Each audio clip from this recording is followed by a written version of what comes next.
What's going on, everybody, and welcome to another Wrestling WWE PLE review. I don't know why that was so hard to get out of my brain, but there you are. I am here with Backlash St. Louis, Backlash 2025, a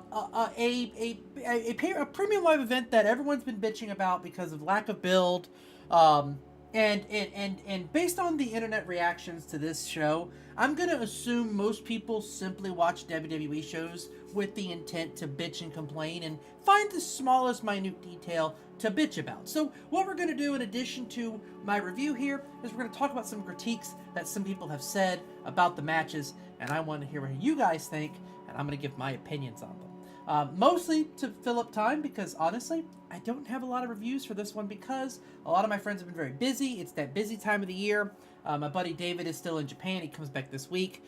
Kane was not able to watch. You also had to keep him in your thoughts, guys. You also had a slight pet emergency, so I'm hoping everything is going well there. So I don't have Kane's reviews for this PLE. I'm hoping he'll be able to join me for some Saturday Night Main Event because I will be talking about that one this year, just because they're kind of building that as an actual semi-PLE to a degree. And then, of course, we have Money in the Bank coming in 5 weeks. So, lots to get to soon. Over on the side there, we have Rob's reviews up top. We also have my buddy MeatloafFPS. Link his Twitch down below. Great friend of mine who also loves watching wrestling. Me and him have been interacting a lot lately, as well as our friends Smoke and other people as well. So, a lot of people have been watching with me, but unfortunately, these are the only 2 reviews that I could get, which is why I'm going to talk about what everyone likes to bitch about. Of course, as you can see, Meatloaf does his a little bit differently as well. Best, amazing, good, okay. How I'm going to rank this, because, again, it's okay, so it's not bad. So I'm going to rank this as an A, B, C+, and a C. That's how I'm going to rank his over there, because obviously if he thought it was bad, as if it was like a D, he would have put it in the bad category. So that's what we're going to put there. And then Rob, of course, does the same thing, A through B, A through F, rather. I rank mine, as you guys all know by now, 10 through 0, where a 10 and a 9 is an A, 8 and 7 is a B, 6 through a 4 is a C, but I do C+, C, C-. A 3 or a 2 is a D, and a 1 or a 0 is an F. We have not had any of those lately, which I'm really grateful for. So let us get to the first match. Can't believe this bitch opened the show, but the fatal 4-way for the U.S. title between Damian Priest, Drew McIntyre, LA Knight, Jacob Fatu. I fucking love this match. This match was so fucking good. Absolutely off the rails through most of the match. Jacob Fatu, once again, freak of nature. LA Knight looked phenomenal. Damian Priest looked amazing. I would say he's probably the weakest link out of this match today, but not that it was bad. If the weakest link is an 8 out of 10 performance, that's pretty fucking good. Damian Priest, Drew McIntyre looked great as well. I love the moment between Drew and Jacob Fatu in this match where they actually got that stare down going on. I thought it was incredible. I love the Drew and Damian Priest taking each other out. Hope that Drew McIntyre is okay. They said he was just banged up, but he was going to be okay, so I don't expect any long-term injuries for him. Apparently on that South of Heaven that he took through the table, out in the crowd, apparently, and if you watch it back, you can see it. I don't know which one of them jumped too far, but one of them did, and his head bounced off that concrete. I'm hoping he's okay, but I would not be shocked if we don't see him for a couple of weeks. Overall, I thought the finish was great. I think his name is Jeff Cobb. I don't know too much about him. I've watched a little bit about him since he appeared at Backlash, so in the last 24 hours, I have looked up a considerable amount of Jeff Cobb work, just to kind of get an idea of who he is. But honestly, I love the finish. I'm so glad Jacob Fatu won. What I'm very curious about from a story aspect here is I wonder if Solo Sikoa got Jeff Cobb because he needed soldiers to help Jacob Fatu, or if Solo Sikoa is scared of Jacob Fatu, and given the history that Jacob and Jeff have outside of the business, outside of WWE and the Indies and everything like that, they have had some fucking wars apparently. I wonder if they're going to play into that, and I wonder if Solo actually got Jeff to help Jacob Fatu, or to help Solo take care of Jacob Fatu. Very interested to see where that goes. Now let's get to my ratings here. I gave this match a 9 out of 10. I fucking love this match. As you can see, Rob agrees with me. Meatloaf over there gave the Fatal 4-Way match here a B. So we're going to accept that here. So 9, 9, 8. It's going to end up averaging out to that 9 here. just because me and Rob both kind of gave it. So it's probably going to be like somewhere in that 8.66 territory. And of course, here we rank up. So the B that he gave it, the A- that Rob gave it, the 9 that I gave it, it's going to end up averaging out to that 8.66 or the 9 out of 10. Let's get into some of the critiques that people online have been somehow bitching about this masterpiece. Jeff Cobb's not Samoan. No shit. Yokozuna's not Japanese, but guess what? Anyway, don't have to go into any more fucking details about that, do I? Jeff Cobb and Jacob Fatu have a huge history together. We've gotten into that, so it makes sense to put him in here. People are bitching about... Now, the one thing I will justifiably say, I can understand the bitching.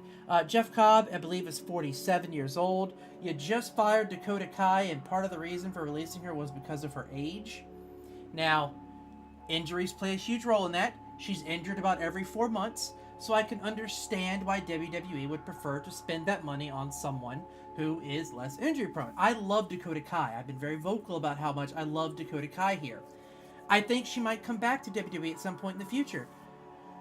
But I can understand the critique of everyone celebrating a 47-year-old coming into the business when you just fired a 39-year-old because she was getting too old. That was your excuse. The injuries play a part in it. We all know that. But your excuse, according to the leakers that have come out and said it, of course, it's also from dirt sheets. Can't always trust what they say, but that's what a lot of people are saying. I can understand that critique, but I don't understand how that takes away from this match. And people are acting like Jeff Cobb coming in detracted from the match. He was only in it for the very last few seconds. It wasn't that big of a deal. People are actually shitting on this match because of it, and I don't understand it. This is what I mean by I really feel like some people only watch WWE to find that one minute detail that they can run with and trash it, and unfortunately Jeff Cobb coming out here in this match, and Solo Sikoa coming out in this match, was the one minute detail that people ran with. I think it's bullshit. I think this match is not going to get respected like it should. I've also seen a lot of people complaining about the build-up to this match being Drew McIntyre being stuck in the mid-card. This is for main eventers. As long as John Cena holds that title hostage, and that title that John Cena wears is the story title, it's not going to be the title everyone's going to gun for on a weekly basis. This is the title that everyone's going to gun for on a weekly basis. So yes, these are for main eventers as far as I'm concerned. And I think if we watch this title and this title scene with that in mind, I think we'll actually go to enjoy this title scene a lot more in that regard. Next up, we have Lyra Valkyria and Becky Lynch, a match that I was very, very, very intrigued by. I was very excited to see what this match would end up becoming.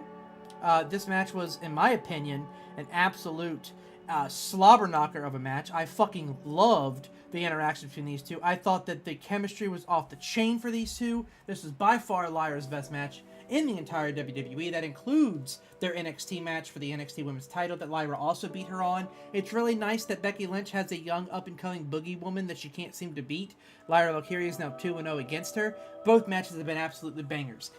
Some people are, again, critiquing the finish where it was a roll-up pin, but it helps protect Becky Lynch. It's a win for Lyra Valkyria. The finish doesn't detract from the fact that the match was a fucking banger, and Lyra Valkyria looked amazing doing it. Becky Lynch still has it. She's one of the best women. Argue with your mama. I don't care. It is Mother's Day after all. Don't argue with your mama. Sorry. Argue with your daddy. But honestly, a 9 out of 10. I fucking love this match. I thought it was phenomenal. I thought it was amazing. I am going to get outvoted here in terms of this. Rob gave it a B+, so an 8. Meatloaf down there put this in the amazing category, so I am going to get outvoted 2-1 on this one, so it's going to end up going to that 8 range, even if Meatloaf meant to give it a 7 out of 10 here. Rob gave it an 8, I gave it a 9, he gave it a 7, so it's going to end up averaging out somewhere in that 8 or that 8.33 range, so we will leave it at the 8. I don't see an issue with this match. This is the one match that I haven't seen people pick apart, except for, of course, the finish. I've seen some people bitch about Becky Lynch snapping at the end and beating her up, and how it's still Becky Hogan because she couldn't just walk away. She didn't need it. The Becky Lynch didn't need to be made here. Yes, she did. This is a new fucking character for her. She's supposed to be evil. She's supposed to be vindictive. This was her showing the character, the story progression here, but apparently that didn't advance the story. Whatever, shut up, I don't care. This match was fantastic. I loved every moment of it. I'd argue that was match of the night if I didn't love the Fatal 4-Way match just as much. But you can make the case that as far as extracurricular activities, this match is probably the match of the It doesn't look like there was any arguments from Rob or Meatloaf in that regard either. So yeah, I'm going to end it there with this match because this one hasn't really had a lot of people bitching online about it, surprisingly. However, one that unfortunately has had some circumstances surrounding it online is the next match, which is the Intercontinental title match between Dominic Mysterio and Penta. I love this match. I thought these two have amazing chemistry.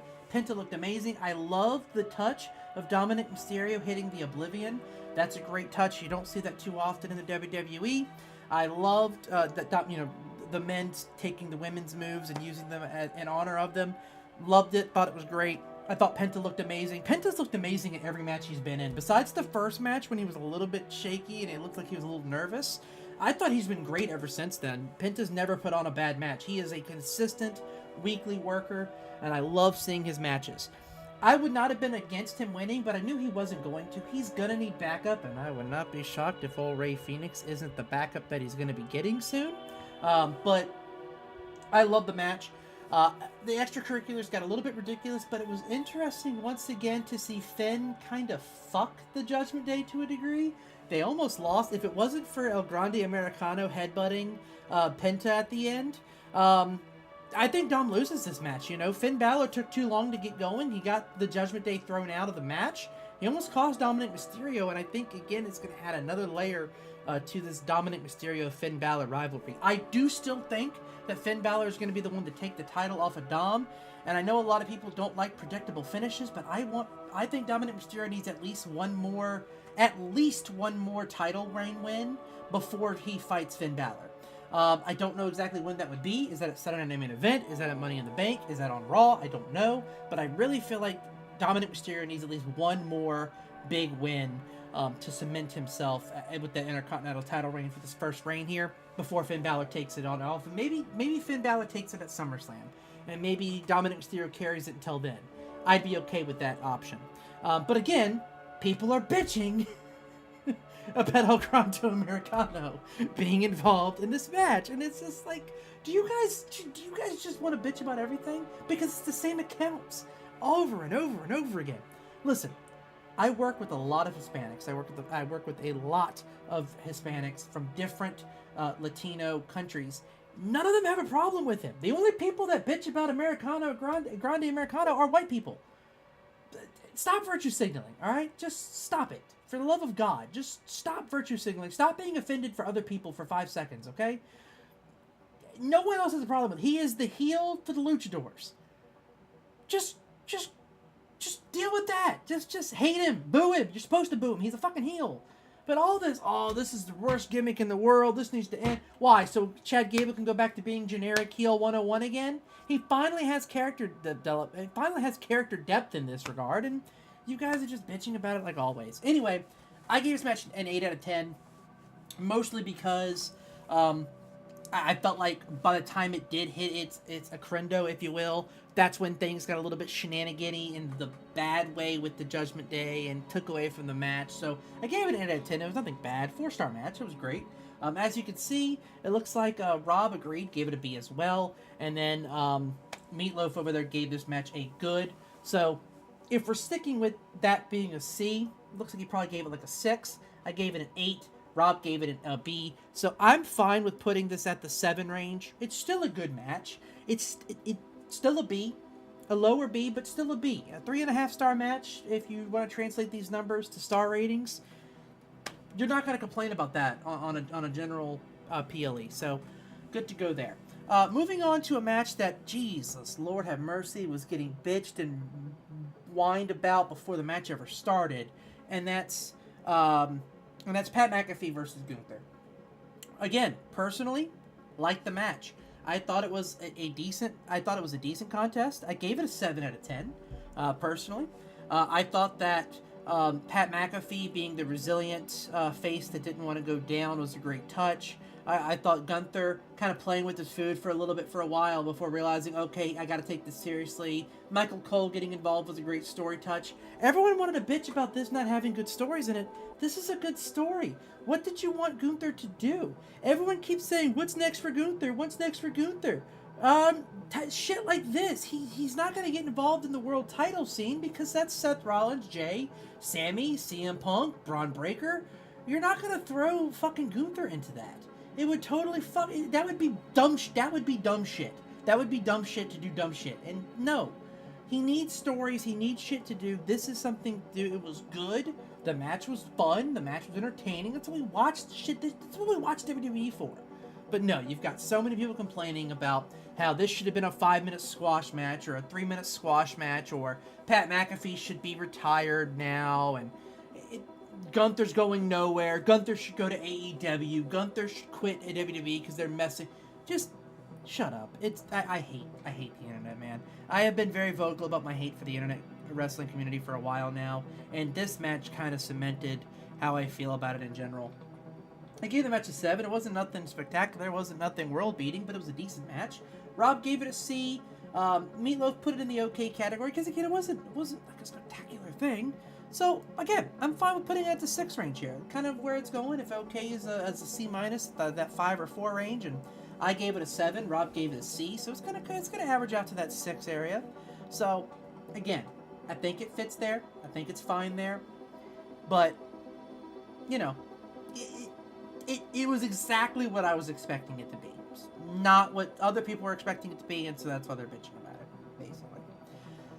Next up, we have the main event. John Cena versus Randy Orton. The finale of a 20-year rivalry. The 10th PLE match between these two, one-on-one. There have been some triple threats, but as far as one-on-one contests, John Cena won this one, and it actually resulted in them splitting 5-5 in those 10 1v1 PLE matches. Because, you know, a 20-year rivalry is going to have a lot of back and forths on it. I thought this match was slow starting, but got really fucking good. By the end of it, I was thoroughly enjoying it. I thought that it was a spectacular contest between the two. I thought that the final sequence of him, you know, RKOing the entire Nick Aldis and everyone, which I'm pretty sure is going to be the next match for Randy Orton, is going to be Nick Aldis. Would not be shocked if that's at Saturday Night Main Event, to be perfectly honest with you. I thought that whole back and forth was great. I thought the finishing sequence with R-Truth coming out to save his childhood hero, it sets up the story for Saturday Night Main Event. That's the type of shit that we want. Again, because you have to bitch about something in every single match. The internet's bitching about R-Truth being involved and how it detracted from the finale of the fucking 20 year, the blah, blah, blah, blah, blah. Just stop watching WWE at this point, man. It's just, if all you're going to do is bitch and whine, just stop. The match was great. The finish was great. He didn't punt him. Instead, he RKO'd R-Truth, took the low blow, the title to the face, and he lost. The story of this match was great. The story leading up to it was okay. It was mostly just Cena's greatest hits. We're fine with that. You know, it's weird because it seemed like everyone wanted Cena's greatest hits and that to be the story until we got Cena's greatest hits being the story, and now you guys have all changed up like you always do, and now you've got to complain about it. I thought this match was great. I'm excited to see where it goes from here. I actually think that R-Truth and Cena match probably won't suck, actually. I think it'll actually be pretty decent. But for this match right here, I gave it a 9. I thought it was great. Rob gave it an A-, which is a 9 as well. Meatloaf also thought this is the best match of the night, so he gave this an A as well. So a 9 is where this match is going to go. I don't personally think it was better than the Fatal 4-Way match, so in my opinion, match of the night is that Fatal 4-Way match, but still an absolutely great contest. Meatloaf obviously believes that the Cena-Orton match was the match of the night based on Rob's ratings. Again, he kind of has the two of them there, back and back. I don't know which one would be his match of the night per se. I'd have to ask him. Overall, this PLE is going to end up getting a 7.8 out of 10, close to an 8. That's a pretty damn good PLE, man. I'm sorry. You guys can complain to the wall if you want to. Backlash 2025 is pretty fucking good. Maybe we should just shut up. And I understand, like, I'm not saying you can't critique wrestling. You absolutely can critique the stories. You can critique the matches. You can critique characters. But if that's all you're doing, and you're refusing to let yourself enjoy the show, you're refusing to let yourself enjoy what happens, then just go watch something else. There is enough wrestling out there to appease you if this isn't working out for you. You're wasting my time having to read it. You're wasting your energy. You really just look like a toxic troll. No one wants to associate with you except other toxic trolls. And if that's what you want, then I guess that's what you're going to get. But honestly, wrestling's more fun when you stay off the internet and you just enjoy what you enjoy. Simple as that. I'm going to leave it at that, guys. I will be back with Saturday Night Main Event in 2 weeks, and then Money in the Bank 3 weeks after that. So until then, I'll see you later. Also, I record gaming content, and I upload gaming content on this channel too. You'll probably see one go up this Friday, assuming I can remember to actually edit it. If I do remember to edit it, you'll see something up on this Friday, probably more repo as I finish editing that 3-hour affair. Until then, have a good night, and I'll see you later. Peace. Also, once again, huge shout out to MeatloafFPS down there. His link will be down below. And Rob, of course, as always.